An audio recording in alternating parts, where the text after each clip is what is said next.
Chapter 1. The streets we walked. There was a quiet in the city that morning. But it wasn't the peace you feel before something beautiful happens, rather the stifling silence before an inevitable storm. Streets lined with old, brick houses, towering trees shaking in the late summer breeze.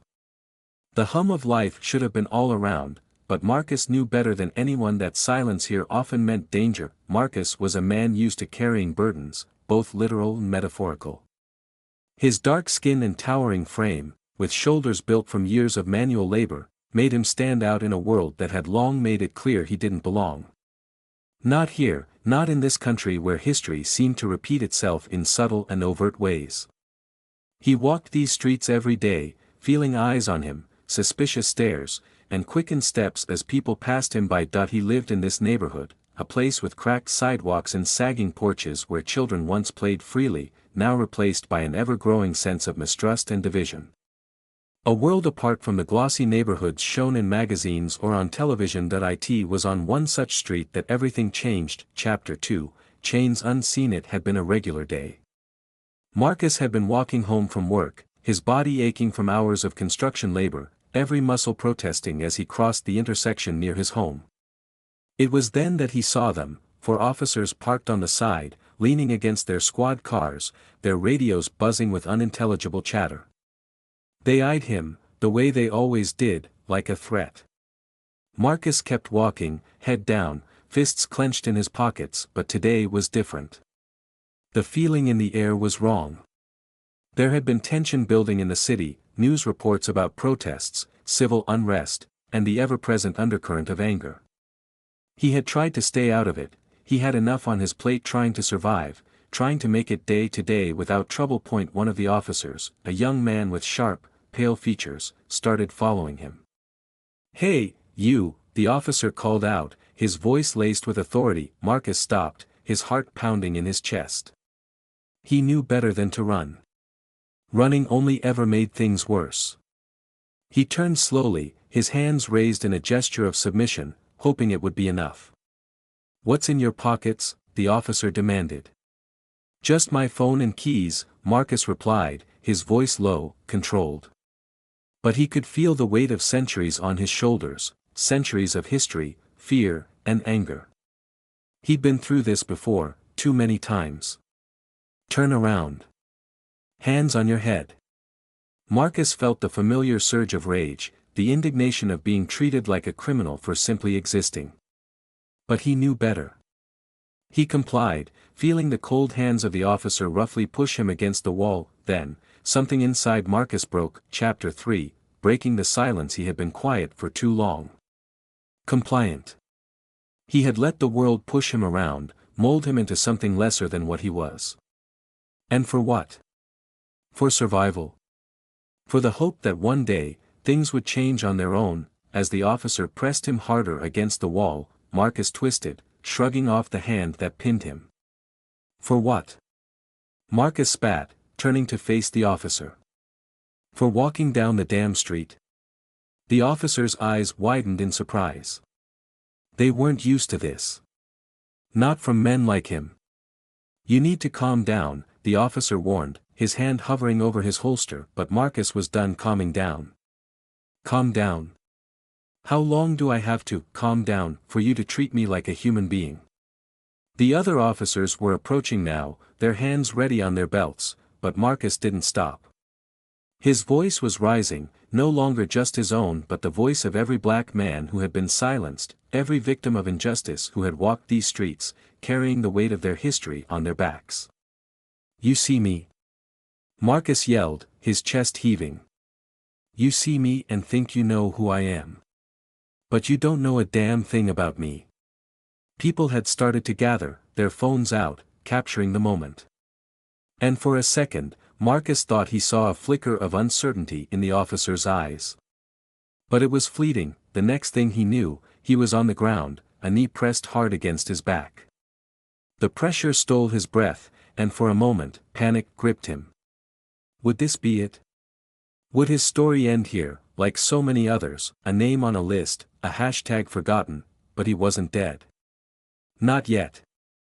Chapter 4, The Fight That Never Ends. When Marcus was finally let go, it wasn't because the officers realized their mistake.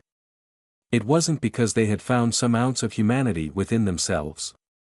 It was because the crowd had grown, because the phones recording them had become too many, and the murmurs of unrest were beginning to rise. They couldn't afford another incident. Not now. Not here. The officers backed away, but the damage was done. Marcus stood, his fists shaking, blood from a cut on his cheek trickling down his face. He wanted to scream, to tear down the world around him. But instead, he stood still, letting the crowd move around him. A man approached, a local community leader Marcus had seen around. His name was Andre, and he had been organizing protests, calling for change. "You okay?" Andre asked, his voice calm, but Marcus could hear the anger underneath. Marcus nodded, but inside he wasn't okay. He was tired. Tired of fighting a battle he never asked for. Tired of being the target, the scapegoat, the one expected to carry the burden of an entire race's history on his back. "I'm tired," Marcus finally admitted, his voice barely above a whisper. Andre nodded, understanding in his eyes. "I know, brother. We all are." Chapter 5, Reclaiming the Story. The next few days were a blur of protests, media coverage, and endless discussions about the incident. Marcus's face was plastered on television screens, his story becoming part of the larger narrative of racial injustice sweeping the country.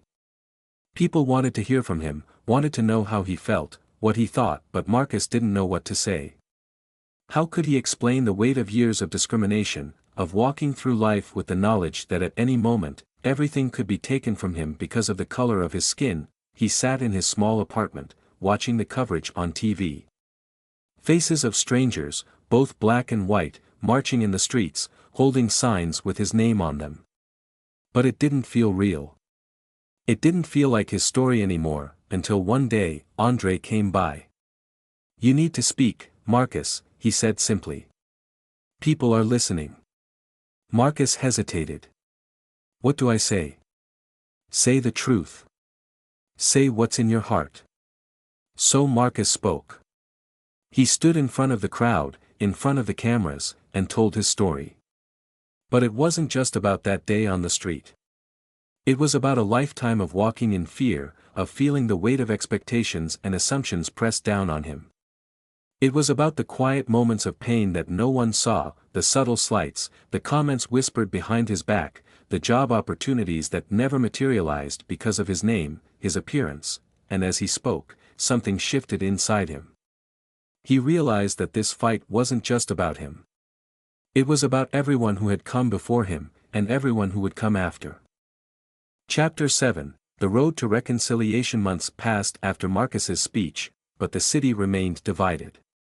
Protests continued, as did the violence between the police and the community. But there was something else that lingered in the air, an exhaustion. People were tired of fighting without seeing change. Marcus could feel the strain in the way people looked at him, as if waiting for him to lead them to some promised land, a solution that seemed forever out of reach. One night, Marcus sat with Andre and several other community leaders in a small, dimly lit room in a local community center. The walls were covered in posters from past protests and community events, a testament to the long history of struggle in this neighborhood. But tonight, the air was heavy with frustration. "We need to do something different," Andre said, breaking the silence that had settled over the group. "We can't keep marching in circles. What do you suggest?" Marcus asked, his voice weary. He had been to every meeting, every protest, every event, and yet it felt like they were spinning their wheels. "We need to sit down with the police, with city officials. We need to find a way to bridge the gap," Andre said. "This can't just be about anger anymore. We need solutions." Marcus leaned back in his chair, his eyes narrowing. "You really think they'll listen?" "They'll have to," Andre said firmly. "The world is watching now. But we can't do it alone. We need to bring everyone to the table." Chapter 8, Meeting the Enemy. The next few weeks were filled with preparations for what would become one of the most contentious meetings in the city's history. Community leaders, police officers, city officials, and even business owners, all gathered in a large hall at City Hall, under the watchful eyes of media and citizens alike. Marcus had been reluctant to attend, but Andre had insisted. "You're the face of this movement now," he had said. "They need to hear from you." The tension in the room was palpable as Marcus entered. The police chief, a middle-aged white man named Chief Reynolds, sat at one end of the table, flanked by several officers.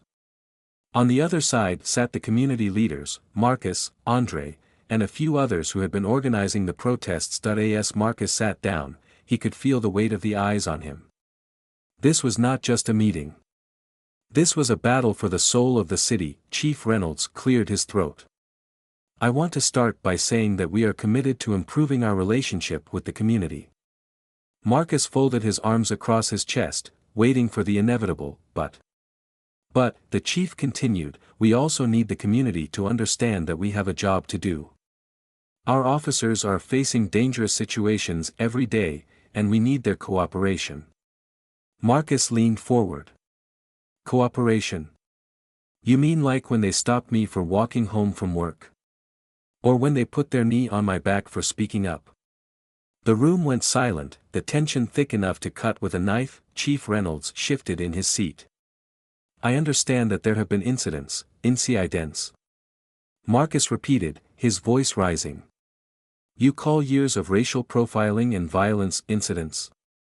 Andre put a hand on Marcus's shoulder, trying to calm him, but Marcus wasn't done. He had been quiet long enough. "We're not here to make you feel comfortable," Marcus said, his voice steady but filled with an underlying fury. "We're here because people are dying. We're here because we're tired of living in fear. So, if you want to talk about cooperation, start by acknowledging the problem." Chapter 9, The Power of Words. After hours of heated discussion, the meeting finally ended with promises of more talks, more reforms, but no immediate solutions. As Marcus walked out of City Hall, he felt drained. He had said his piece, but would it matter? Would anything really change? The media swarmed him as soon as he stepped outside, shoving microphones in his face, asking for his thoughts, his reactions. Marcus was tired. Tired of talking, tired of fighting, tired of feeling like a symbol instead of a person, but as he looked into the cameras, he realized something. His voice mattered. People were listening, whether he wanted them to or not. "We have a long road ahead of us," Marcus said, his voice firm but calm. "But I believe that if we keep pushing, keep demanding justice, we can create real change. Not just for me, not just for this community, but for everyone who's ever felt like they didn't matter. We all matter. And we won't stop until that's recognized." His words echoed in the streets, on social media, on television screens. And for the first time in a long time, Marcus felt a spark of hope. Chapter 10, The Enemy Within. In the weeks that followed the City Hall meeting, things seemed to calm down, at least on the surface. The police promised to implement new training programs, and the city announced a task force to address racial disparities. But Marcus couldn't shake the feeling that something wasn't right. There were whispers in the community, rumors that certain factions within the police department were not happy with the direction things were going. Marcus started receiving anonymous messages, threatening him, warning him to back off. At first, he brushed them off as the usual hate mail that came with being in the public eye. But then the messages became more personal, more detailed. One night, as Marcus was leaving a late meeting at the community center, he noticed a car following him. He tried to shake it, taking a few unexpected turns, but the car stayed on his tail. His heart pounded in his chest as he pulled into a dark alley, trying to hide. The car slowed as it passed by, and Marcus could feel the eyes of the driver on him. This wasn't just a random act of intimidation. Someone was targeting him. Chapter 11, A Dangerous Game. Marcus knew he couldn't keep this to himself. He went to Andre, telling him about the messages and the car. Andre's face darkened as he listened. "You need to be careful," Andre said, his voice low. "This isn't just about protests anymore. You've made enemies." Marcus nodded, his mind racing. "What do we do?" Andre was silent for a moment, then he said, "We keep fighting. But we need to be smart. These people don't play by the rules." That night, Marcus sat in his apartment, staring at his phone, scrolling through the messages. He felt trapped, like there was no way out. But then he thought of the people who had come to the protests, the young kids who looked up to him, the families who were counting on him to make things better. He couldn't back down. Not now. Chapter 12. The fire burns bright. As the weeks turned into months, the pressure on Marcus grew. The threats continued, becoming more direct, more dangerous. But so did the support. People from all over the country started reaching out, offering their solidarity, their resources. Marcus had become more than just a local figure, he was now a national symbol of the fight for justice, but with that newfound attention came more scrutiny. The media dug into his past, searching for anything that could be used against him. Old friends, ex-girlfriends, and even distant family members were contacted, their words twisted and taken out of context to paint Marcus as something he wasn't. It was exhausting. But Marcus knew that this was part of the fight. They were trying to break him, to make him give up. But Marcus had come too far to turn back now. One evening, as Marcus sat at a candlelight vigil for a young boy who had been shot by the police, he felt the weight of the world on his shoulders. He looked out at the crowd, at the faces filled with anger and grief, and he knew that he couldn't stop fighting. Not for them, not for the boy who had lost his life, and not for the countless others who would come after him. Chapter 13. The strike. The next major turning point came during a protest in front of the police station. The crowd had gathered peacefully, chanting and holding signs, but the tension in the air was thick. Marcus stood at the front, leading the march, his voice hoarse from shouting. Then, without warning, the police moved in. Tear gas filled the air, and chaos erupted. Marcus tried to keep the crowd calm, but the panic spread like wildfire. People scattered, running in all directions as the police pushed forward with batons and shields. Marcus felt a sharp pain in his side as he was struck by a baton, but he kept moving, trying to help others get to safety. The air was thick with smoke, and he could barely see, his eyes burning from the gas. He stumbled, falling to his knees, but someone grabbed his arm, pulling him back to his feet. "We have to get out of here," the person shouted, their voice muffled by the chaos. Marcus nodded, his vision swimming. They pushed through the crowd, dodging the police as best they could. But Marcus knew that this was only the beginning. The fight had just gotten much more dangerous. Chapter 14. Wounds run deep. In the aftermath of the protest, Marcus found himself in the hospital, nursing a fractured rib and several bruises. The media spun the story in every direction, some calling it a riot, others a crackdown. But the truth was somewhere in between. The protest had been peaceful until the police escalated the situation, but that narrative was hard to sell in a country already divided. Andre visited Marcus in the hospital, his face grim. "They're trying to break us," he said quietly. "But we can't let them." Marcus nodded, but he could feel the weight of the fight bearing down on him. How much longer could they keep this up? How many more lives would be lost before something changed? But as he lay in that hospital bed, Marcus knew one thing for sure, he wasn't done yet. Chapter 1. Invisible in the crowd. The afternoon sun was beginning to cast long shadows over the city streets, reflecting off the towering buildings that made New York feel like it was always in motion. Times Square, the city's epicenter, was as alive as ever. Neon signs flashed ads in every direction, drawing the eyes of tourists and locals alike. Yet, among the chaos and noise, one man sat unnoticed on the edge of the bustling sidewalks, a ghost among the living. Daryl sat cross-legged on the pavement, his hands resting on a dirty tin cup in front of him. His eyes scanned the thousands of feet walking past, never making eye contact, never stopping. To them, he was just part of the cityscape, another faceless, nameless person struggling to survive. He hadn't always been this way. Once, Daryl had been a man with a family, a job, and a home. But that life was long gone, stolen piece by a series of unfortunate events that had snowballed out of control. Losing his job led to losing his house. Losing his house meant losing his family. And, as if that weren't enough, losing his family led to him losing himself. The noise of the city felt distant to Darryl as his stomach growled painfully.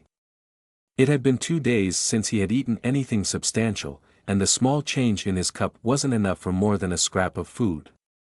His hands trembled from exhaustion and hunger, but he refused to beg outright. Pride, though diminished, was the one thing he still held on to. He wasn't ready to let go of it entirely, but today, hunger was winning the battle. Across the street, the glow of a restaurant sign caught Darryl's eye. He had seen it before, a fancy place with white tablecloths and people who looked like they belonged somewhere far removed from his world. The thought of entering a place like that seemed ridiculous, but desperation was a powerful motivator. Without another thought, Darryl stood, his legs shaking beneath him, and began to cross the street. As he approached the entrance, he caught a glimpse of his reflection in the glass door. His beard had grown wild and untamed, his clothes were tattered, and his skin was dirty from months on the streets. The sight of himself made him pause for a moment, shame creeping up his spine, but he pushed it down. There was no room for shame when you were starving. Chapter 2. The man at the door. Darryl took a deep breath and stepped inside the restaurant, immediately feeling out of place. The clinking of silverware, the low hum of conversation, and the pristine white tablecloths created an atmosphere that was far removed from the chaos of the street he had just left behind. A waiter, wearing a perfectly pressed white shirt and black tie, approached him with a polite, yet slightly confused, expression. "Sir, can I help you?" the waiter asked, his tone measured, but there was a subtle hint of disdain in his eyes as he looked Darryl up and down. Darryl swallowed hard, his throat dry. He hadn't spoken much to anyone in weeks, and the words felt foreign on his tongue. I just need something to eat," he mumbled, his voice barely rising above the ambient noise of the restaurant. The waiter's expression changed, and for a moment, Darryl thought he saw a flicker of pity in the man's eyes. But that flicker quickly disappeared, replaced by a tight-lipped smile. "I'm sorry, but we don't offer free meals here," the waiter said. Darryl's face flushed with embarrassment. He wasn't asking for a handout, at least, he hadn't meant to. He reached into his pocket, pulling out a handful of crumpled change. It wasn't much, but it was all he had. "I can pay," he said quickly, his voice tinged with desperation. The waiter looked at the coins in Darryl's hand with thinly veiled disdain.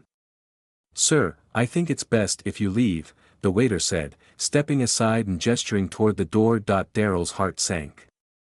The weight of rejection pressed down on him, and he could feel the eyes of the patrons in the restaurant turning toward him, their gazes sharp and judgmental. He had become visible for the first time in a long time, but not in the way he had hoped. As he turned to leave, he heard someone else approach. The manager, a man with a stern expression and arms folded across his chest, was walking toward him. "Is there a problem here?" the manager asked, his tone implying that there had better not be. Darryl shook his head, feeling the sting of humiliation grow stronger. "No problem," he muttered, stepping toward the door. "You need to leave," the manager said firmly. "And if you don't, we'll have to call the police." The words hit Darryl like a punch to the gut. He hadn't done anything wrong. He wasn't causing a scene. All he wanted was a meal. But now, he was being threatened with the police, and he knew better than to argue. With his head down, Darryl walked out of the restaurant, back into the cacophony of the city. The sun had dipped lower in the sky, casting long shadows across the pavement. He hadn't made it more than a few steps before he felt a hand grab his arm. Chapter 3, Confrontation on the Street. "Hey, you." Darryl turned to see two police officers standing behind him. One of them, a tall man with broad shoulders and a stern expression, had his hand on Darryl's arm. The other officer, slightly shorter but no less imposing, stood with his hand resting on the handle of his baton. "We got a call about someone causing a disturbance at the restaurant," the taller officer said, his voice hard. Darryl felt a wave of panic rise in his chest. He hadn't caused any trouble. He hadn't even raised his voice.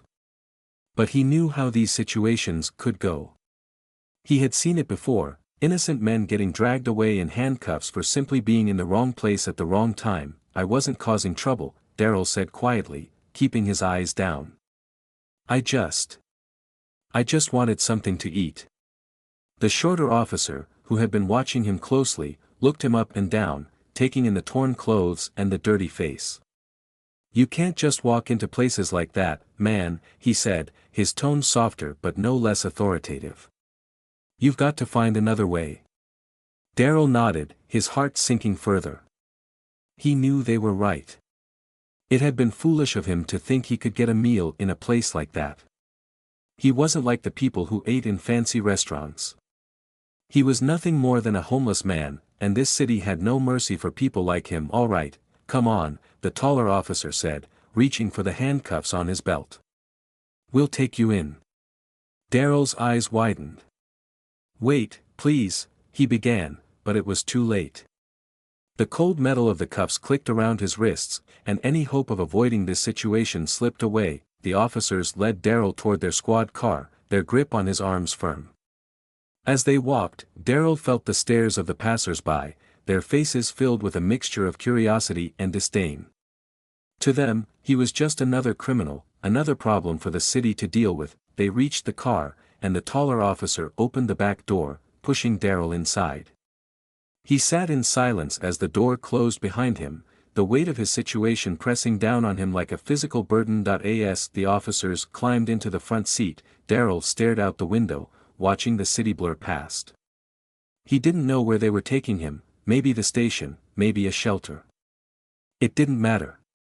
He had nowhere to go, nowhere to be. Chapter 4, a glimmer of hope. The drive seemed to last forever, though it was likely only a few minutes. Finally, the car came to a stop, and Darryl heard the click of the front doors as the officers stepped out. He didn't bother looking up. What was the point? "Come on, out of the car," the taller officer said, opening the door and motioning for Darryl to step out. Darryl complied, his wrists still cuffed, though his heart was heavy with resignation. As he looked around, he realized they weren't at the police station. They were in front of a small diner, the kind with a neon sign in the window advertising cheap coffee and pancakes. The officer removed Darryl's handcuffs, much to his surprise. "Are you hungry?" the officer asked, his voice no longer as hard as it had been before. Darryl blinked in confusion. "What? You said you were hungry," the officer continued. "Go inside. Get yourself something to eat." Darryl's mouth opened, but no words came out. Was this real? Was he dreaming? He had been prepared for the worst, another night in a cold cell, another day without food. But instead, the officer was offering him a meal. "Go on," the officer said, nudging him toward the door. "It's on me." Darryl hesitated for a moment before nodding. He couldn't find the words to express his gratitude, so he simply walked inside the diner. The warmth and smell of food hit him instantly, making his stomach growl loudly. He sat down at the counter, still unsure of what was happening. The waitress approached, and before he could say anything, the officer handed her a few bills. "Get him whatever he wants," the officer said with a nod before turning to leave. As the door closed behind him, Darryl looked at the menu in front of him. It had been so long since he'd had the luxury of choosing what to eat.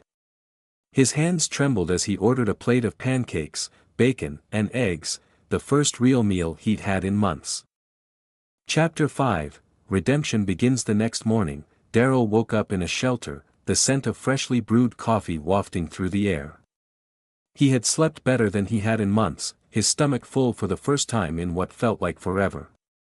The events of the previous day still lingered in his mind, especially the unexpected kindness from the police officer. He sat up in his bed, the thin mattress creaking beneath him.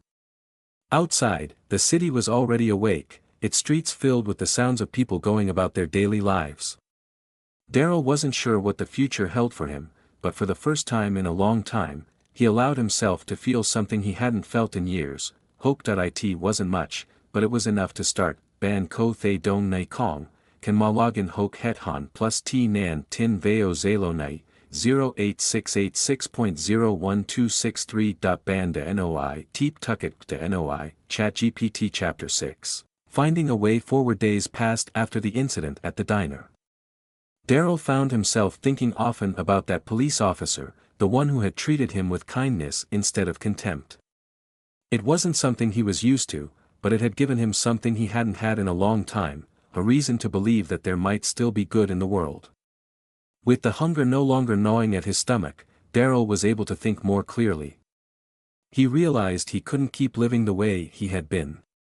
If he stayed on the streets, if he kept relying on the occasional act of kindness or the change people threw into his cup, his future would be nothing but more of the same, and so, Darryl made a decision. He would change. The first step was finding a place to stay that wasn't just for the night. The shelter had been helpful, giving him food and a bed, but it was temporary, and Darryl knew he needed something permanent if he wanted to rebuild his life. He began asking around the shelter, talking to the other men who stayed there. Some of them had been in his shoes before, and many had found ways to get back on their feet. One man, a former construction worker named Jimmy, told Darryl about a program that helped homeless people find work and housing. "It ain't much," Jimmy had said, "but it's better than sleeping out in the cold." Darryl decided to check it out. The next day, he went to the community center where the program was being held. The building was old and a little run down, but it was warm, and there were people inside who wanted to help. He sat through a long orientation session where they explained how the program worked. It was simple, really.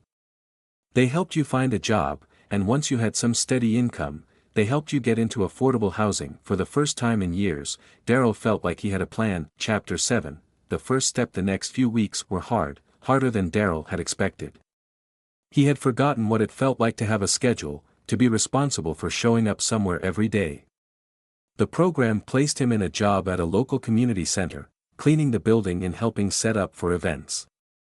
It wasn't glamorous work, but Darryl didn't care.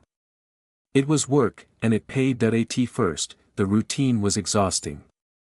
His body wasn't used to the physical labor, and his mind struggled to stay focused. But each day got a little easier. The other workers at the community center were kind, and they didn't judge him for where he'd come from. In fact, many of them had their own stories of hardship, people who had lost jobs, families, or homes. Darryl realized he wasn't alone, and that made the weight of his situation a little easier to bear. One evening, after a long day of work, Darryl sat at the bus stop, waiting for the ride back to the shelter. He had a few dollars in his pocket from his paycheck, and for the first time, he thought about what he might do with it. It wasn't much, but it was enough for a hot meal or maybe even a new pair of socks, something small, but something for himself. As he sat there, the memory of that police officer came back to him. Darryl wondered if he would ever see him again. He had never gotten the man's name, but he felt a strange sense of gratitude toward him. That simple act of buying him a meal had set off a chain of events that was slowly changing his life. "I'll thank him someday," Darryl whispered to himself as the bus pulled up to the curb. Chapter 8. Small victories. Time passed, and Darryl's life began to stabilize. The job at the community center became more permanent, and with the help of the program, he was able to move into a small, one-bedroom apartment. It wasn't much, a bed, a table, and a chair, but it was his. No more shelters, no more sleeping on the street. The first night in his new place, Darryl lay on the mattress, staring up at the ceiling. The apartment was quiet, almost too quiet after the constant noise of the streets and shelters. But it was peaceful, and that peace felt like something he hadn't experienced in a long time. He smiled to himself as he thought about how far he had come. It wasn't just the physical changes, having a place to live, a job to go to every day. It was the change inside of him. The despair that had weighed him down for so long was beginning to lift. He didn't feel hopeless anymore. For the first time in years, Darryl allowed himself to think about the future, not just surviving, but actually living. The next few months were full of small victories. Darryl saved up enough money to buy new clothes. He reconnected with an old friend who helped him get back in touch with his daughter. They had a long road to rebuilding their relationship, but just hearing her voice again was enough to make Darryl believe that maybe, just maybe, things could be good again. Chapter 9. Crossing paths. One day, while Darryl was working at the community center, a group of police officers came in for a meeting. They often used the building for community outreach events, and Darryl was used to seeing them around. But on this day, as he was setting up chairs for their meeting, He saw a familiar face. It was the officer from the diner. Darryl froze for a moment, unsure of what to do. The officer didn't seem to recognize him at first. After all, Darryl looked very different now.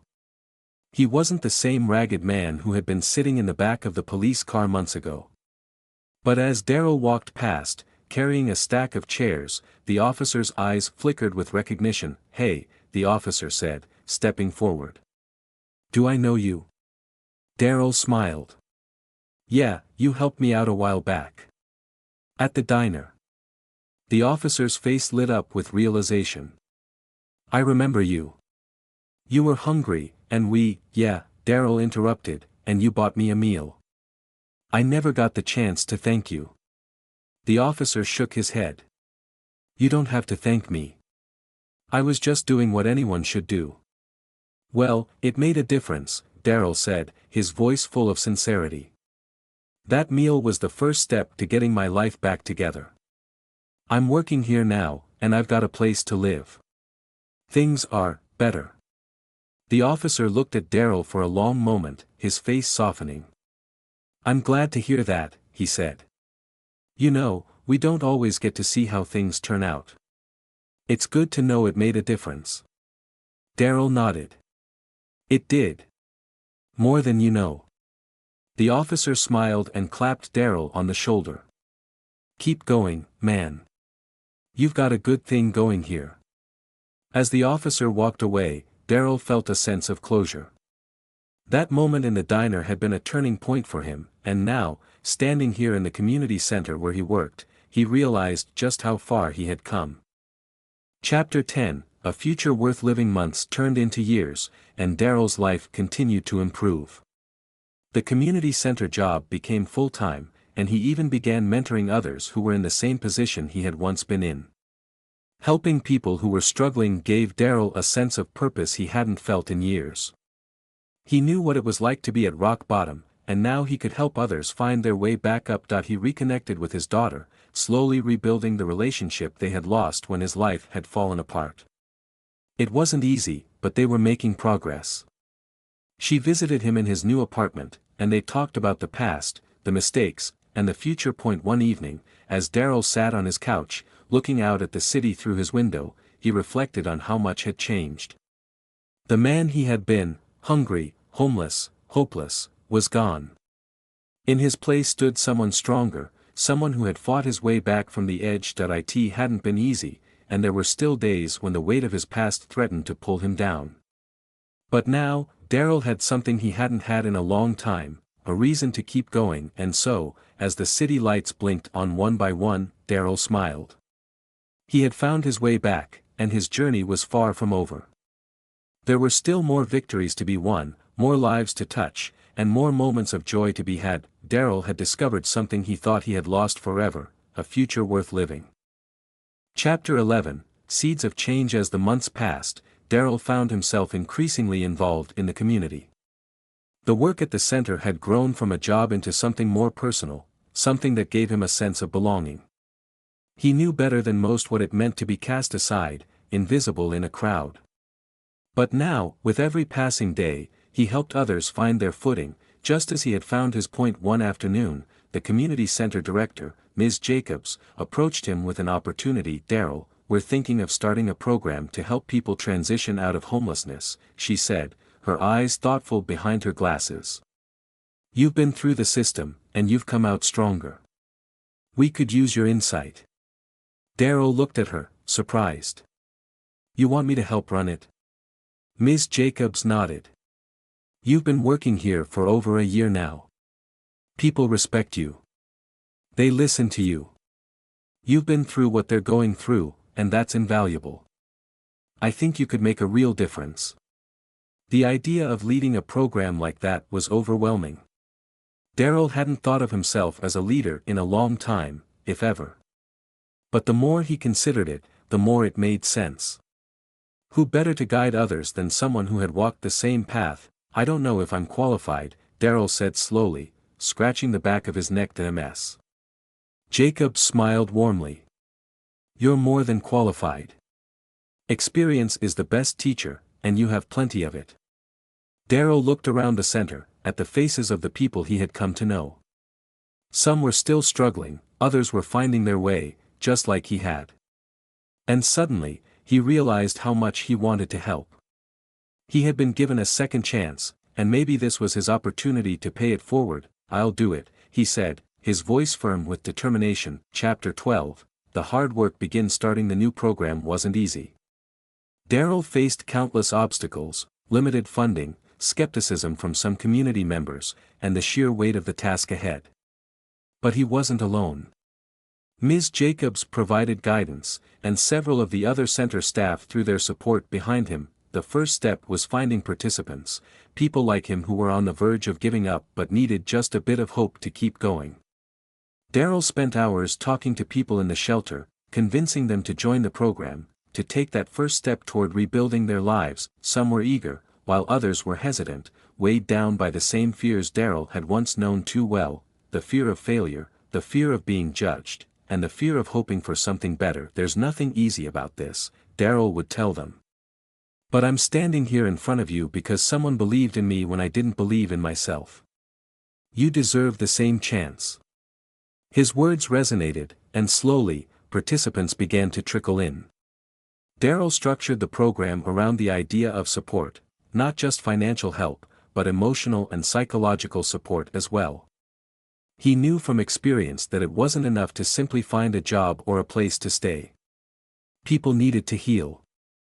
They needed to believe they could live differently. He worked long hours, often late into the night, planning workshops, connecting with local businesses for job placements, and coordinating mental health counseling services. It was exhausting work, but it was also deeply fulfilling. One evening, as Daryl sat at his desk, reviewing the names of the new participants, he realized how far he had come. Just a few years ago, he had been the one needing help. Now, he was the one offering it. Chapter 13, Building Bridges. The success of the program didn't go unnoticed. As more people began to find stability through Daryl's efforts, word spread throughout the community. Local businesses began offering their support, some with donations, others with job opportunities for those who completed the program. The local news even ran a story about the initiative, highlighting the impact it was having on the homeless population in the area. With every success story, Daryl felt a deep sense of pride. But he didn't let it go to his head. He knew that for every person who found their way out, there were many more still struggling, still unseen by the rest of the world. One day, while Daryl was reviewing some applications, he received a phone call from an unexpected source: the police department. "This is Officer Reynolds," the voice on the other end of the line said. "We met a while back. I helped you out at a diner." Daryl's face lit up with recognition. "I remember you," he said warmly. "You're the one who gave me that meal." Officer Reynolds chuckled. "I'm glad you remember. I've been hearing about the work you've been doing at the community center. It's impressive, Daryl." Daryl was taken aback. "Thank you. I never expected to be doing anything like this." "Well, I wanted to see if there's anything we can do to help," Officer Reynolds continued. "We've been trying to build better relationships with the homeless community, and I think what you're doing could be a great bridge between us and them. Maybe we can work together." The offer caught Daryl off guard, but it made sense. The relationship between the homeless and law enforcement had always been fraught with tension, but if they could work together, maybe things could change. Maybe they could prevent people from falling through the cracks, like Daryl almost had. "I'd like that," Daryl said after a moment. "I think we could really make a difference." Chapter 14, New Horizons. The collaboration with the police department was the beginning of something even bigger. Together, they started a joint initiative to address the root causes of homelessness in the city. The police offered outreach programs, helping those on the streets connect with resources before they ended up in jail. Daryl's program at the community center expanded to include crisis intervention training for officers, helping them understand the complexities of homelessness. It wasn't always smooth sailing. There were disagreements, challenges, and moments of frustration. But through it all, Daryl remained focused on the goal: helping people find their way to a better life. One day, after months of hard work, the mayor's office reached out. They had heard about the success of Daryl's program and wanted to discuss expanding it citywide. Daryl stood in front of the mayor's desk, feeling a sense of disbelief. How had he gone from being homeless to standing here, in a position of influence, discussing how to help thousands of others? "You've built something incredible," the mayor said, looking at Daryl with admiration. "We need more programs like this, and we want you to lead the charge." The offer was overwhelming. Daryl knew the responsibility that came with it, and part of him was scared. But he also knew that this was his chance to make an even bigger impact. "I'm honored," Daryl said, his voice steady. "And I'm ready." Chapter 15, coming full circle. Years passed, and Daryl's program continued to grow, touching the lives of countless individuals across the city. The impact of his work was undeniable. He had gone from being invisible on the streets to being a symbol of hope for those who had none, but through all the success and recognition, Daryl remained grounded. He never forgot where he came from or the people who had helped him along the way. He continued to work at the community center, still mentoring those who were just starting their journey toward rebuilding their lives. One evening, as Daryl was locking up the center, he saw a man sitting on the steps outside. The man's clothes were dirty, his face lined with exhaustion. Daryl recognized the look in his eyes. It was the same look he had worn all those years ago. Daryl approached the man and sat down next to him. "Hey," Daryl said gently. "You okay?" The man looked at Daryl, his eyes filled with a mix of fear and hopelessness. "I don't know," he whispered. "I don't know what to do." Daryl nodded, understanding completely. He reached into his pocket and pulled out a small piece of paper with the address of the shelter and the community center. "Here," he said, handing it to the man. "This is where you can start. You don't have to do it alone." The man took the paper, his hands trembling. "Thank you," he whispered, his voice thick with emotion. Daryl stood, offering the man a hand. "Come inside," he said with a smile. "We'll figure it out together." As they walked into the warmth of the community center, Daryl couldn't help but reflect on how far he had come. The journey had been long, and it hadn't been easy. But standing here, helping another person take that first step, Daryl knew it had all been worth it. He had found his purpose. He had found redemption, and now, he was helping others find theirs. In the heart of the city, a chance encounter between two women would set off a chain of events neither of them expected. One woman, named Sarah, a fit and determined woman in her early 30s, was of European descent. She had spent her life working hard, achieving her goals, and trying to navigate the world with her head held high. The other, Nyla, a strong and independent African-American woman, had walked a similar path, yet her experiences had shaped her differently. Their lives, though seemingly parallel, were soon to collide in a dramatic and emotional way that would change their perspectives forever. Chapter 1, the busy street. Sarah had just finished her usual afternoon run. Her blonde hair was slick with sweat, her breath coming in heavy, rhythmic gasps as she made her way through the crowded city streets. She loved this city, despite its rough edges. It was where she'd built her life, where she'd fought for everything she had. But today, something was different. There was tension in the air, something she couldn't quite put her finger on. Nyla, on the other hand, was on her way to an important meeting.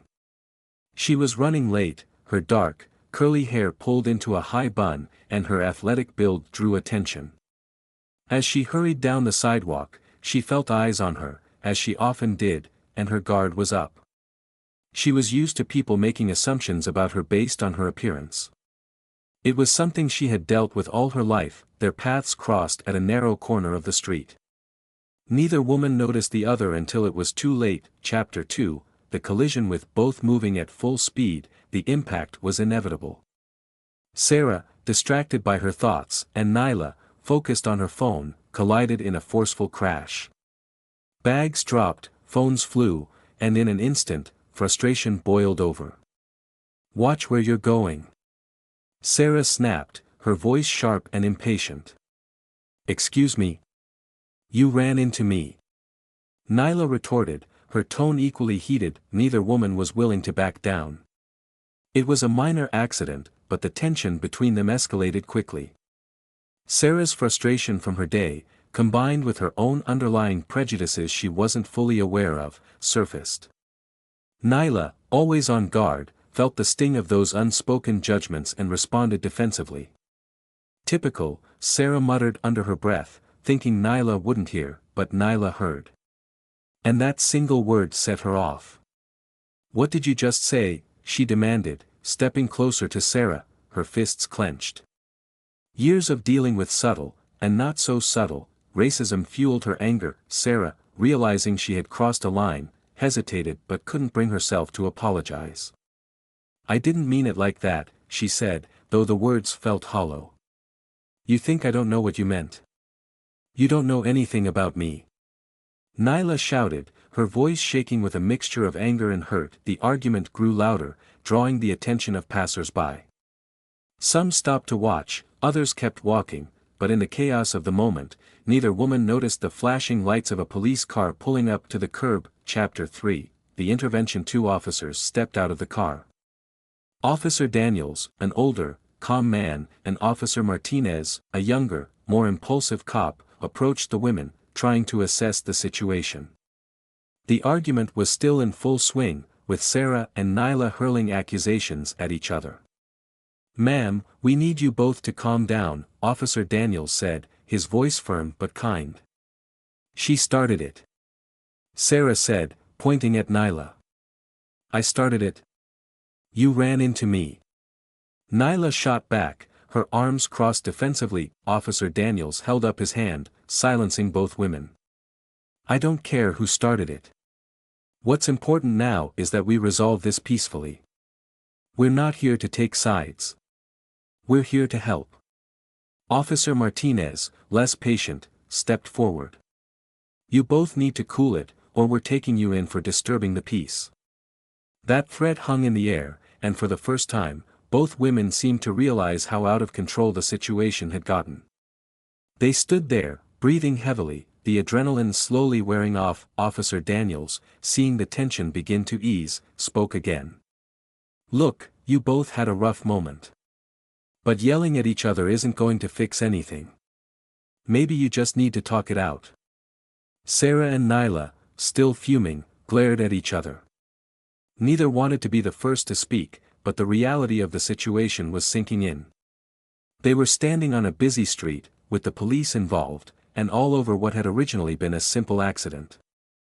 Chapter 4, The Conversation. After a long, uncomfortable silence, Sarah finally broke. "I'm sorry," she said, though the words were strained. "I didn't mean for it to escalate like this." Nyla eyed her warily. "Sorry for what? For bumping into me, or for the way you treated me after?" Sarah hesitated, the weight of Nyla's words sinking in. "Both, I guess," she admitted, though it still didn't feel like enough. "I didn't mean to assume things about you." Nyla softened slightly but kept her guard up. "That's the problem. You assumed. Just because I look a certain way, you think you know me. But you don't." Sarah, feeling the shame rise in her chest, nodded. "You're right. I don't know you. I don't know your story. And I shouldn't have said what I did." Officer Daniels, watching the conversation unfold, gave a small nod to his partner. "We'll give you two a minute," he said, motioning for Officer Martinez to follow him back to the CAR.as. The officers stepped away, the street seemed quieter, the noise of the city fading into the background. Sarah and Nyla stood there, two strangers who had started off on the wrong foot but were now facing the uncomfortable truth about themselves and each other. Chapter 5, Shared Stories. Nyla took a deep breath, her anger finally subsiding. "You know, it's not easy walking around feeling like people are always judging you. It's exhausting." Sarah looked down at her feet, feeling a pang of guilt. "I can't imagine what that's like," she said honestly. "I've never had to deal with that." Nyla nodded, appreciating Sarah's honesty. "It's not something I want to have to think about all the time, but it's always there. And when someone like you, when you make assumptions about me, it just brings all of that back." "I get it," Sarah said softly. "I really do. And I'm sorry for adding to that. I've never thought of myself as, well, but I guess that doesn't matter if I'm still making people feel that way. Nyla studied her for a moment, then let out a sigh. It's hard. I get frustrated too. I shouldn't have reacted the way I did. I've just been dealing with a lot lately, and when you said what you said, it just hit a nerve. Sarah looked up, meeting Nyla's eyes for the first time since their argument began. We all have stuff we're dealing with, she said. But that doesn't mean we should take it out on each other. Nyla nodded, a small smile tugging at the corners of her mouth. Yeah, you're right. Chapter 6, a new understanding. The tension between them had lifted, replaced by a tentative understanding. They didn't know each other's full stories, but they had taken the first step towards seeing each other as more than just strangers on the street. The police officers, having watched from a distance, approached again. Everything good here? Officer Daniels asked. Sarah and Nyla exchanged a glance before both nodded. Yeah, we're good, Nyla said. Officer Daniels smiled. Glad to hear it. Remember, it's easy to get caught up in the moment, but it's always better to talk things through. As the officers walked back to their car, Sarah turned to Nyla. I'm really sorry, she said again, this time with more sincerity. Nyla smiled, the warmth in her expression surprising even herself. Me too. They stood there for a moment longer before parting ways, not as friends, but as people who had learned something important about themselves and each other. Epilogue. Moving forward in the days and weeks that followed, both Sarah and Nyla reflected on what had happened. They didn't run into each other again, but the encounter stayed with them. It was a reminder that, despite their differences, they were both just trying to make their way in the world, dealing with their own struggles and challenges, and sometimes, all it took was a moment of understanding to turn a conflict into a connection, however brief it might be. The city continued to bustle around them, but for Sarah and Nyla, that one moment of misunderstanding had become a lesson in empathy, reminding them both that the world was a little more complicated than they had once thought. Chapter 7, Reflection and Growth. In the days following their intense confrontation, both Sarah and Nyla found themselves replaying the incident over and over in their minds. The city had returned to its usual pace, and life moved on. But for these two women, something had shifted. The raw emotions, the argument, the reconciliation, each of these moments lingered like an unfinished conversation. For Sarah, the encounter was a wake-up call. She hadn't realized how deeply ingrained her assumptions about people were. Sure, she prided herself on being open-minded, on treating people fairly, but Nyla's words had exposed a blind spot. She couldn't shake the feeling of guilt that came with recognizing her own flaws. On her morning runs, she started to notice things she hadn't before. She noticed the way people of different races and backgrounds seemed to move through the city in invisible lines, barely intersecting unless by accident. She realized that her own experiences, while valid, were not the universal standard. The world was bigger than her perspective. One evening, as she sat on her balcony overlooking the city skyline, Sarah pulled out her phone and began researching topics on unconscious bias and privilege. She knew the incident with Nyla wasn't just a one-time thing. It was part of a much larger conversation she had been unaware of. She decided it was time to educate herself. Chapter 8, Nyla's struggles. For Nyla, the experience brought back memories she had tried to bury.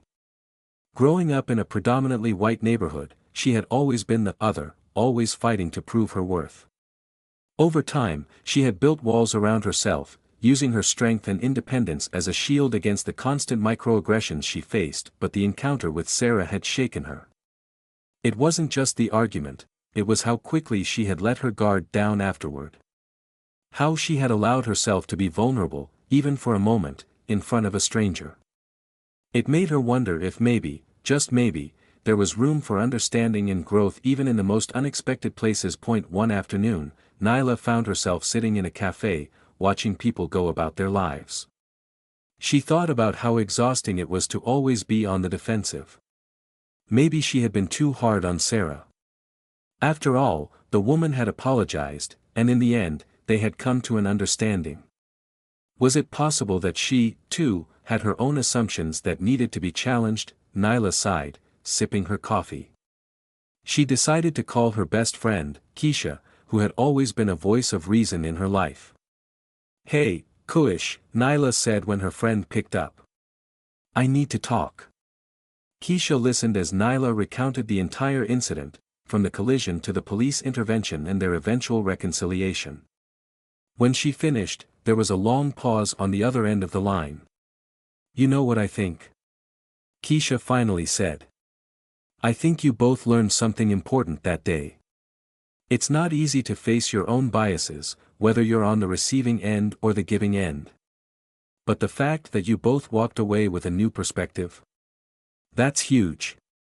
Nyla nodded, even though Keisha couldn't see her. "Yeah, I guess you're right. It just caught me off guard, you know. I've dealt with this stuff my whole life, and I wasn't expecting her to be so open about it afterward." "People can surprise you," Keisha said. "And maybe that's a good thing." Chapter 9, Unexpected Encounters. Several weeks had passed, and both women had gone back to their normal routines. The incident was no longer fresh, but it wasn't forgotten either. The city, with all its chaos and unpredictability, continued to be a place where people's paths crossed in unexpected ways. One afternoon, Sarah found herself walking down the same street where the argument had occurred. She hadn't been back to that area since the confrontation, and as she approached the spot, memories of the day flooded her mind. She felt a mix of emotions, shame, growth, and a strange sense of closure. Just as she was about to turn the corner, she spotted a familiar face.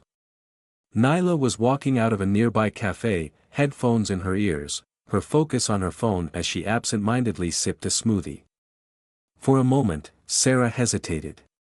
Should she say something? Would Nyla even remember her? Or was it better to leave things as they were, resolved, but not revisited? Before she could make up her mind, Nyla looked up and their eyes met. There was a moment of recognition, followed by an awkward smile from both sides. Sarah raised her hand in a tentative wave, and to her relief, Nyla smiled back. "Hey," Sarah said as she approached. "Fancy seeing you here." Nyla chuckled, pulling out her headphones. "Yeah, small world, huh?" They stood there for a moment, the awkwardness of their last encounter lingering in the air, but it wasn't uncomfortable. In fact, it felt almost normal. "How've you been?" Sarah asked, genuinely curious. Nyla shrugged. "Good, I guess. Just working, staying busy." "You?" "Same. I've been doing some thinking, actually. About what happened." Nyla nodded, her expression softening. "Yeah, me too." There was a brief pause before Sarah continued. "I know we didn't part on bad terms or anything, but I just wanted to say again, I'm really sorry for the way I acted that day." Nyla smiled, this time more genuinely. "I appreciate that. And honestly, I'm sorry too. I shouldn't have jumped to conclusions so quickly." They both laughed, the tension between them finally dissolving into something lighter, something resembling the beginning of an understanding that went beyond their differences. Chapter 10, A New Connection. Over the next few months, Sarah and Nyla found themselves running into each other more often, not by accident, but by design. What had started as a chance meeting had blossomed into an unlikely friendship. They began meeting up for coffee or the occasional run, bonding over shared experiences and their mutual love of fitness. Their conversations delved deeper into their lives, their challenges, and their growth. They discussed race, privilege, and the complexities of living in a world that so often put people into boxes based on appearances. For Sarah, these conversations were eye-opening. She learned about the subtle and overt forms of racism Nyla had faced throughout her life, and it made her more aware of the privileges she had taken for granted. She began advocating for change in her own social circles, speaking out against the kind of casual assumptions that had once led to her own misstep. For Nyla, the friendship was a chance to let her guard down. She realized that not every misunderstanding had to end in conflict, and that people, even those who seemed ignorant at first, were capable of growth.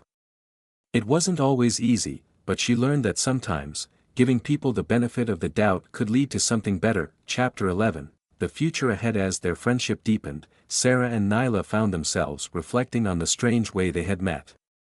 What had started as a moment of conflict had turned into something positive, something neither of them could have predicted. One evening, as they sat in a park after a long run, Sarah turned to Nyla and said, "You know, if someone had told me that the woman I almost fought on the street would end up being one of my best friends, I wouldn't have believed them." Nyla laughed, shaking her head. "Same here. Life is funny like that." They sat in comfortable silence for a while, watching the sun dip below the horizon. The city was still bustling around them, full of people who, like them, were navigating their own lives, their own struggles, and their own misunderstandings, but for Sarah and Nyla, the city no longer felt quite as isolating. They had found a connection where they least expected it, and it had made the world feel a little bit smaller, a little bit kinder. As they stood to leave, Nyla glanced at Sarah with a smile. "Who knows? Maybe we're just getting started." Sarah smiled back, feeling the weight of the day lift from her shoulders. "Yeah," she said. "Maybe we are." And with that, they walked off into the city, two women from different worlds who had found common ground in the most unexpected of ways. Chapter 12, Strength in Unity. As the months went by, Sarah and Nyla's friendship continued to grow. They became sounding boards for one another, discussing not only their personal challenges but also the broader issues they faced in the world around them. Their friendship was no longer just about reconciliation after a misunderstanding, it became a symbol of how unity could grow from division, and how two people, seemingly worlds apart, could come together to create something meaningful. One day, during one of their regular coffee meetups, Nyla brought up a topic that had been on her mind. "Sarah, have you ever thought about doing something more with everything we've been talking about? Like, beyond just us?" Nyla asked, stirring her coffee. Sarah looked at her curiously. "What do you mean?" Nyla leaned forward, her voice lowering with excitement. "I've been thinking, what if we took what we've learned, about race, about biases, about confronting assumptions, and started a conversation with more people? I don't know, maybe something online or in the community.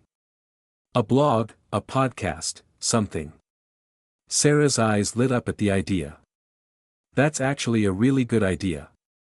We've had so many deep conversations, and I think a lot of people could benefit from hearing our perspective. It's one thing to read about these issues, but it's another to hear it from people who have lived it." Nyla nodded. "Exactly. And we can focus on the power of communication, like what happened between us. It's about creating spaces for dialogue, where people can talk about their experiences and actually listen to each other." The more they talked, the more excited they became about the possibilities. They brainstormed ideas, coming up with names for their potential project and thinking about the different topics they could cover. It wasn't just about race, it was about empathy, about understanding, about bridging gaps between people from different walks of life. As they wrapped up their coffee, they had a new mission. It was no longer just about their personal growth, it was about using their experiences to inspire others. Chapter 13, The Launch. Several weeks later, after countless hours of planning, Sarah and Nyla officially launched their project, a podcast called Bridging the Divide. It was a space where they could share their stories and invite others to do the same. The first episode, naturally, was about how they had met, their argument, their initial misunderstandings, and how they had grown from it. The response was overwhelming. People from all over the country reached out to them, sharing their own stories of misunderstandings, conflicts, and reconciliations. It seemed that their message had struck a chord. So many people had experienced moments like theirs but had never found the right way to talk about them. In one episode, they invited experts on racial bias to discuss the science behind prejudice and why it's so deeply ingrained in society. In another, they interviewed people from different cultural backgrounds, sharing their perspectives on how they had navigated difficult situations. Each episode was a conversation, and the goal was always the same: to foster understanding and encourage open dialogue. For both Sarah and Nyla, this project became more than just a hobby, it became a passion. They were learning as much as their listeners, and every story they heard helped them grow even further. Chapter 14, Challenges Along the Way. Of course, not everything was smooth sailing. As their podcast gained more attention, they began to face criticism from people who weren't ready to have these kinds of conversations. Some accused them of being too soft, of not addressing the real, systemic issues that caused prejudice and inequality. Others claimed they were being too idealistic, that one conversation couldn't fix the deep-rooted problems in society. But Sarah and Nyla were undeterred. They knew that real change didn't happen overnight. It happened through countless small actions, through the kinds of conversations they were encouraging. And even if they could change the mindset of just a few people, they believed it was worth it. At one point, they hosted a live event where listeners could come and meet them in person. The turnout was far beyond what they had expected. People from all walks of life showed up, eager to share their stories and connect with others who were trying to do the same. At the end of the event, Nyla stood up to give a closing speech. She looked out at the crowd, feeling a deep sense of gratitude. "This all started with a misunderstanding," she began, her voice steady and strong. "But what that experience taught me is that we all have the capacity to grow. We all have the power to change the way we see the world, if we're willing to listen. And today, looking out at all of you, I know that this is just the beginning." The room erupted in applause, and as Sarah joined Nyla on stage, they exchanged a look that said more than words ever could. They had started something special, something bigger than either of them had ever imagined. Chapter 15, The Ripple Effect. Over time, Bridging the Divide became more than just a podcast. It evolved into a movement. Schools reached out, asking Sarah and Nyla to speak to students about empathy and communication. Companies invited them to host workshops on bias and inclusivity. They were making a tangible difference in the world, one conversation at a time. For Sarah, this journey had opened her eyes to a reality she had never fully understood before. She had grown up in a world where her experiences were seen as the norm, but now she realized how limited that perspective had been. Working alongside Nyla, she had learned to listen more, to question her assumptions, and to be more open to the experiences of others. For Nyla, the journey was equally transformative. She had always been a fighter, someone who stood her ground in the face of injustice. But through this project, she had learned that there was power in vulnerability, too.